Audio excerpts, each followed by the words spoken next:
జై సీతారాం. రామరాజ్యం సీతమ్మలకే సాధ్యం. Male rule fail, female rule hail. ఇది ఒక నూతన సిద్ధాంతం. గతాన్ని మార్చలేము, భవిష్యత్తును మార్చుకుందాం. శ్రీ సీతారామ ధర్మ ప్రచార క్షేత్రం. ఇది ఒక నూతన సైద్ధాంతిక ఉద్యమం. ఇది ఒక నూతన సైద్ధాంతిక ఉద్యమ ఛానల్. ధనాన్ని ఓడించి బంధాలను గెలిపించడమే ఈ ఉద్యమ ధ్యేయం, ఈ ఛానల్ ప్రయత్నం. ఈ ఉద్యమంలో ఇది 11వ వీడియో. ఇది సిద్ధాంతం కనుక ఈ వీడియోలోని ప్రతి పదము, ప్రతి వాక్యము ముఖ్యమే. ఏది వదలకుండా చివరి వరకు వినండి. ఇది మీ వీడియో, మీకోసం, మీ పిల్లల కోసం వినండి. ఈ ఉద్యమంలో మొదటి అడుగు విడాకుల చట్టం రద్దు, రెండవ అడుగు నిజమైన మహిళా సాధికారత అని చెప్పాను. ఈ వీడియోలో నిజమైన మహిళా సాధికారత గురించి చర్చిస్తాను. అసలు మహిళా సాధికారత అంటే ఏమిటి? తల్లిదండ్రులు తమ ఆడపిల్లలకు లక్షల కొద్దీ డబ్బు ఖర్చు పెట్టి ఇంజనీరింగ్ చదువులు చదివించడం, తర్వాత వాళ్ళు ఉద్యోగాలు చేసి డబ్బు సంపాదించడం, కొంతమంది ఆడవాళ్లకు రాజకీయంగా కొన్ని పదవులు ఇవ్వడం.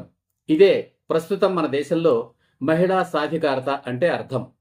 ఇక్కడ ఇంజనీరింగ్ చదువులు అని ఎందుకంటున్నానంటే, మిగతా చదువుల కోసం డబ్బు ఖర్చు పెట్టవలసిన అవసరం లేదు. బిఏ, బీకామ్, బిఎస్సి, లా డిగ్రీలకు అంతగా ఖర్చు అవసరం లేదు. వీటికి ప్రభుత్వ కళాశాలలే ఎక్కువ, ప్రైవేటు కళాశాలలు చాలా తక్కువ.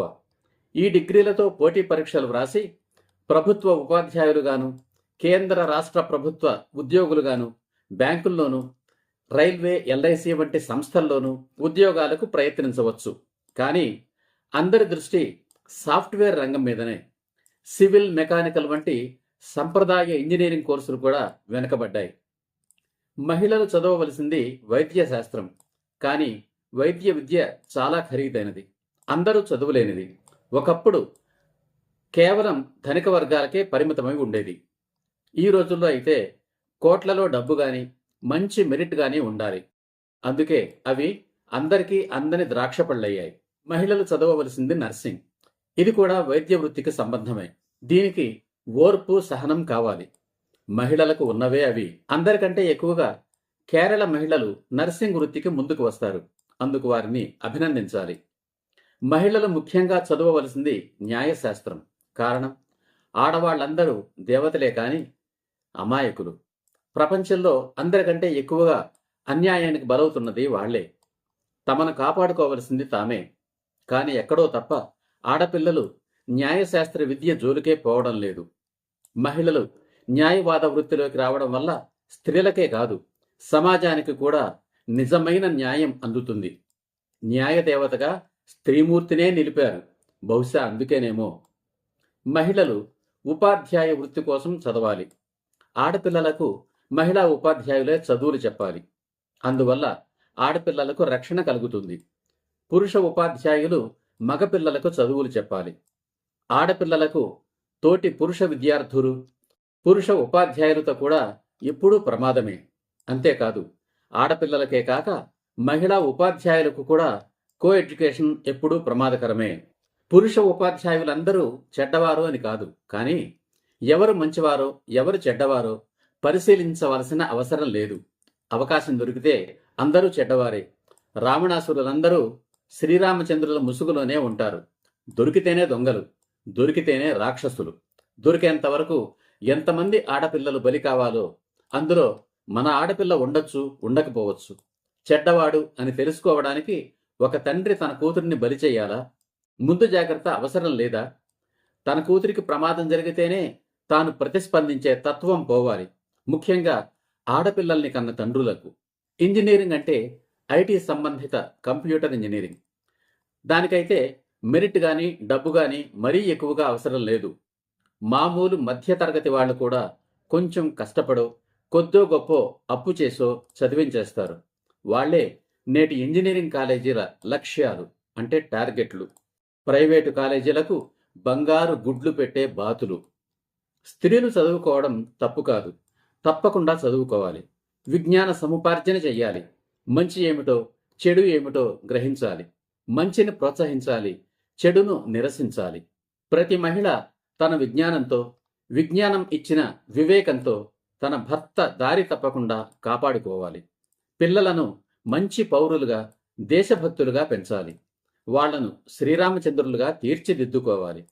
అందుకు మహిళలకు చదువు అవసరం. ఇప్పుడు నిజమైన మహిళా సాధికారత గురించి చర్చిస్తాను. పురుషులకు గాని మహిళలకు గాని అధికారం 2 విధాలు. మొదటి అధికారం కుటుంబపరమైనది, రెండవ అధికారం సమాజపరమైనది. కుటుంబపరమైన అధికారం తండ్రి నుంచి సంక్రమించేది. వారసత్వ సంపద మీద అధికారం, స్థిర చరాస్తుల మీద అధికారం, ఆర్థిక వ్యవహారాలు, కుటుంబ వ్యవహారాలలో నిర్ణాయక అధికారం మొదలైనవి కుటుంబపరమైన అధికారాలు. పశుబలం, పురుషాహంకారాల కారణంగా యుగాలుగా ఈ వారసత్వ అధికారాలను జన్మ హక్కుగా పురుషులే అనుభవిస్తున్నారు. అందుకే అవి పురుషాధిక్య సమాజాలు, పురుషస్వామ్య సమాజాలు. వేదకాలంలో గాని, పురాణ కాలంలో గాని, చరిత్రలో గాని మహిళలకు పురుషులతో సమానంగా, అంటే కూతుళ్లకు కొడుకులతో సమానంగా రాజ్యాధికారం గాని, ఆస్తిపాస్తులు గాని ఇవ్వడం గురించి మనం వినలేదు. ఇప్పటికీ ఏ చట్టాలు లేవు. మన పురాణాల్లో గాని, చరిత్రలో గాని రాజు తర్వాత రాజు కొడుకే రాజవుతాడు కానీ ఏ రాజు కూతురు తన తండ్రి సింహాసనాన్ని ఎక్కిన దాఖలాలు లేవు, కొడుకులు లేకపోతే తప్ప. పురుషులకు హక్కులు, అధికారాలు, స్త్రీలకు బాధ్యతలు పంచారు మన పూర్వీకులు. భార్యగా భర్తకు సుఖాన్నివ్వడం స్త్రీ మొదటి బాధ్యత. ఇంటి పని, వంట పని, అత్తమామల బాగోగులు చూడడం రెండవ బాధ్యత. మహిళలకు మాత్రమే దేవుడిచ్చిన బాధ్యత భర్త వల్ల కలిగే సంతానానికి జన్మనివ్వడం, వాళ్లకు పాలిచ్చి పెంచడం. ఈ బాధ్యతలను పురుషులు ఎప్పటికీ తీసుకోలేరు. రెండవ అధికారం సమాజపరమైనది. ఇంటి నుండి బయటికి వెళ్లి బయటి వ్యక్తులతో లావాదేవీలు చేస్తూ సమాజానికి సేవ చేయడం, తద్వారా కుటుంబానికి అవసరమైన ఆర్థిక వనరులు పొందడానికి లేదా సంపాదించడానికి ఉపయోగపడేది. దీనికి తెలివి, తెగువ, నేర్పరితనం, బోధన, సాధన, కలివిడితనం, చాకచక్యం, అనుభవం మొదలైన ప్రత్యేక లక్షణాలు అవసరం. వ్యవసాయం, వివిధ కుల వృత్తులు నిర్వహించడం, ప్రభుత్వంలోనో ప్రభుత్వేతర సంస్థలోనో ఉద్యోగం చేయడం, వ్యాపార నిర్వహణ, వివిధ వస్తువుల తయారీ, ప్రభుత్వంలో రాజకీయ పదవులు నిర్వహించడం మొదలైనవి ఈ రెండవ కోవకు చెందిన సమాజపరమైన అధికారాలు. నిజానికి ఒక కుటుంబంలోని పురుషులకు గాని స్త్రీలకు గాని ధన సంపాదన అనేది హక్కు గాని అధికారం గాని కాదు. అది ఒక బాధ్యత, శ్రమతో కూడిన బాధ్యత. పురుషులు నిర్వహించవలసిన ఈ బాధ్యతనే సాధికారత పేరుతో మహిళలకు బదలాయిస్తున్నారు మేధావులు. తద్వారా ఇళ్లలో ఉండే మహిళలను బయటికి రప్పించే కుట్ర చేస్తున్నారు. కుట్ర ఎవరు చేస్తున్నారు, ఎందుకు చేస్తున్నారు? నిజానికి ఈ కుట్రకు ఎవరు ఎప్పుడు బీజం వేశారో చెప్పలేము. అప్పట్లో అది కుట్ర అని కూడా ఎవరూ ఊహించి ఉండరు. నిజానికి కుట్రలన్నీ అంతే, చూడ్డానికి ఎంతో సాదాసీదాగాను, ఒక్కొక్కప్పుడు ఎంతో గొప్పగాను కనిపిస్తాయి. చివరికి లేదా ఎప్పటికో గాని దాని పర్యవసానాలను బట్టి అది కుట్ర అని తెలుస్తుంది. కొన్ని కుట్రలు ఎప్పటికీ బయటపడవు. బయటపడినా ఎవ్వరూ నమ్మలేరు. అలాంటిదే ఇళ్లలో ఉండే మహిళలను బయటికి రప్పించే కుట్ర. అది ఒక కుట్ర అని నేను ఈనాడు చెప్పినా ఎంతమంది నమ్ముతారో తెలియదు, ఎంతమంది అంగీకరిస్తారో తెలియదు. మరి ఎందుకు ఆ కుట్రకు బీజం వేశారు? స్త్రీలందరూ చెడిపోవాలి, నా భార్య తప్ప అనే రావణాసురులు ఎక్కువయ్యారు అని సిద్ధాంతీకరించాను కదా. అందుకు మహిళల తల్లిదండ్రులు అమాయకత్వంతో తమ కూతుళ్లు బాగా చదువుకుని మంచి ఉద్యోగం చేసి తమ కాళ్ల మీద తాము నిలబడాలని కోరుకుంటున్నారు. కారణం, కట్టుకున్న మొగుడు తమ కూతుర్ని ఎప్పుడు ఎలా పుట్టి ముంచిపోతాడో అనే భయం. అయితే అలా సంపాదించి కూడబెట్టిన ధనాన్ని మహిళలు ఏం చేసుకుంటారు? ఈ ప్రశ్నకు సమాధానం గతంలోనే చెప్పాను. పురుషుల అవినీతి, అక్రమ సంపాదనకు పరస్త్రీల పొందు తప్ప మరో ప్రయోజనం లేదు అని, స్త్రీలకు డబ్బుతో అసలు ప్రయోజనమే లేదు అని. కనుక తాము సంపాదించిన ధనాన్ని మహిళలు తమ భర్తల చేతిలో పోస్తారు. అది వారికి అదనపు సంపాదన అవుతుంది. భర్త మంచివాడైతే దానిని మదుపు చేస్తాడు, తమ పిల్లల ఉన్నత చదువులకు ఉపయోగిస్తాడు. మంచివాడు కాకపోతే తాగుడుకు, ఇతర దురలవాట్లకు తగలబెడతాడు. సమాజంలో అందరూ కాకపోవచ్చు, ఎందరినో చూస్తున్నాం. పట్టణాల్లో శ్రామికులు, పల్లెల్లో వ్యవసాయ కూలీల కుటుంబాల్లో భార్యాభర్తలు కూలి పనికి పోతారు. కొంతమంది నిరుపేద స్త్రీలు మధ్యతరగతి సంపన్న కుటుంబాల ఇళ్లలో పాచి పనిచేస్తూ తమ పిల్లలను సాకుతుంటారు. భర్త సంపాదన కుటుంబ ఖర్చులకు సరిపోక కొందరు తాగుడు వంటి వ్యసనాలకు అలవాటు పడిన భర్త కారణంగా మరికొందరు తమ సంపాదనతో కుటుంబాన్ని పోషించుకుంటారు. ఇది తరతరాలుగా సాగుతోంది. అదే ఇప్పుడు మధ్యతరగతి సంపన్న కుటుంబాలకు కూడా విస్తరించింది. ధన సంపాదన కోసం బయటకు వెళ్లిన మహిళ చుట్టూ ఎంతమంది మగ పురుషులు అదేనండి. వెలుగులేనే దీపం చుట్టూ చేరే పురుగుల్లాంటి పురుషులు ఆమె చుట్టూ చేరి ఆమెను తమ వైపుకు ఆకర్షించుకోవడానికి సామదాన భేద దండోపాయాలను ఎన్ని రకాలుగా ప్రయత్నిస్తారో మహిళల కన్న తల్లిదండ్రులకు, కట్టుకున్న భర్తకు తెలియదా? తెలిసిన తల్లిదండ్రులకు తమ కుమార్తె వ్యక్తిత్వం మీద, భర్తకు తన భార్య వ్యక్తిత్వం మీద నమ్మకం. అలాగే పురుషులందరూ చెడ్డవారు కాదు అనే నమ్మకం. నిజమే, మన దేశంలో 100కి 90 మంది శ్రీరామచంద్రులే, మిగిలిన 10 మందే రావణాసురులు. సీతమ్మల్లాంటి మహిళామణులు ఆ రావణాసురుల ఉచ్చుల్లో చిక్కుకోకుండా జాగ్రత్తగా ఉన్నా కూడా వారు వదిలిపెట్టరు. వారిపై లేనిపోని పుకార్లు పుట్టించి వారి వ్యక్తిత్వాన్ని దెబ్బతీయడానికి కూడా ప్రయత్నిస్తారు. అమాయకులైన మహిళలు కూడా బాధ్యతనే హక్కుగా భ్రమించి స్వీకరించడానికి కుతూహలపడుతున్నారు. కష్టపడి ఉద్యోగం చేసి సంపాదించి భర్త చేతిలో పోస్తారు. కొంతకాలం తరువాత పిల్లలు పుట్టి ఇంటి బాధ్యతలు పెరిగి బయటకు పోవడం చేతకాక జ్ఞానోదయం కలిగి కొందరు మహిళలు ఉద్యోగాలు మానేస్తున్నారు. మరికొందరు మహిళలు పంటి బిగువన కష్టాలను ఓర్చుకుంటూ ఇంటి బాధ్యతలను, బయటి బాధ్యతలను ఇష్టంగానో కష్టంగానో కొనసాగిస్తున్నారు.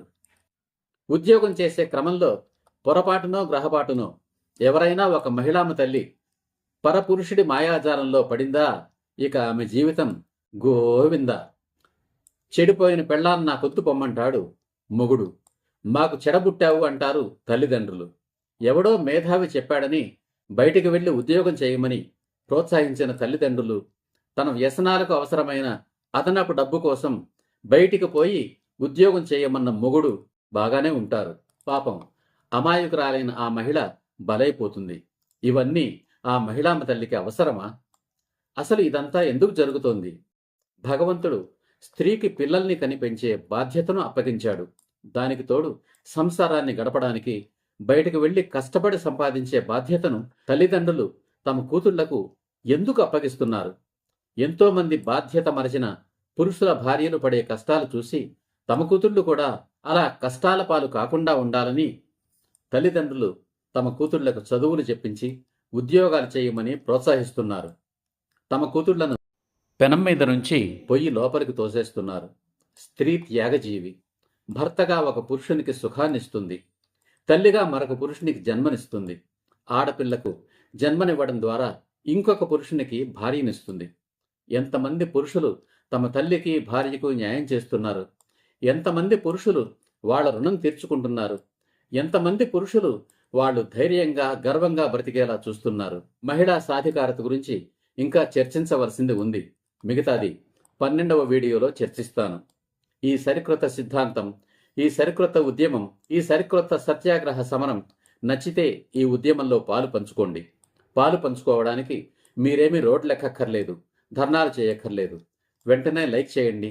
ఇప్పటి వరకు సబ్స్క్రైబ్ చేయకపోతే వెంటనే సబ్స్క్రైబ్ చేయండి. మీ బంధుమిత్రులందరికీ షేర్ చేయండి.